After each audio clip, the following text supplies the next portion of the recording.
lá, Não diz nada. Já não fala nada. Aham. Tá. Deixa eu engolir agora. Ok? É, porque eu já... Depois não vai.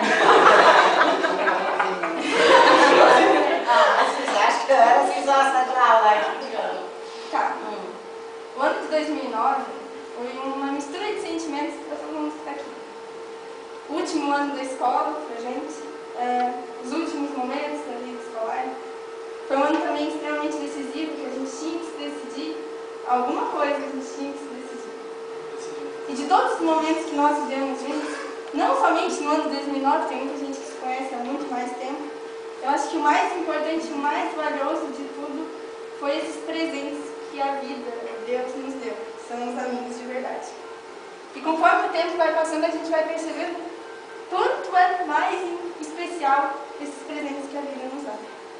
Porque a vida, às vezes, ela pode nos conduzir a caminhos muito paralelos, muito diferentes. Muitos de nós não convivem mais porque esses caminhos ficaram paralelos.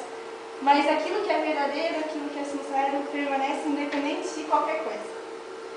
Mas a vida surpreende, às vezes, a gente nos impõe situações muito difíceis de aceitar. E isso faz a gente refletir que a gente tem que valorizar mais cada momento, deixar claro mais todo dia o quanto a gente gosta das pessoas e o quanto elas são especiais para a gente. Por isso que vocês duas, que foram muito mais que professoras para a gente, foram amigas, foram companheiras, foram palhaços, e mães e protetoras.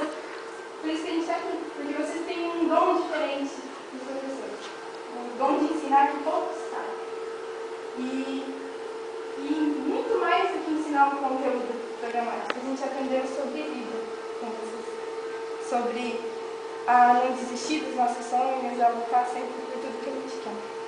E é com muito carinho, com muito afeto que a gente está aqui hoje, claro, para parabenizar o aniversário de vocês, conforme a gente fez há 4 anos atrás, mas também para deixar forte que nada na vida desmanche esses laços que unem a gente, né? E que a vida continue sendo tão generosa com vocês, como foi com a gente, dando esses presentes, né? Acho que é os votos de todos da 312, 2009, presentes fisicamente ou não, aqui. E da família de cada um de vocês que estão aqui presentes também. Vou passar um videozinho e daí depois... Me dá um lenço lá.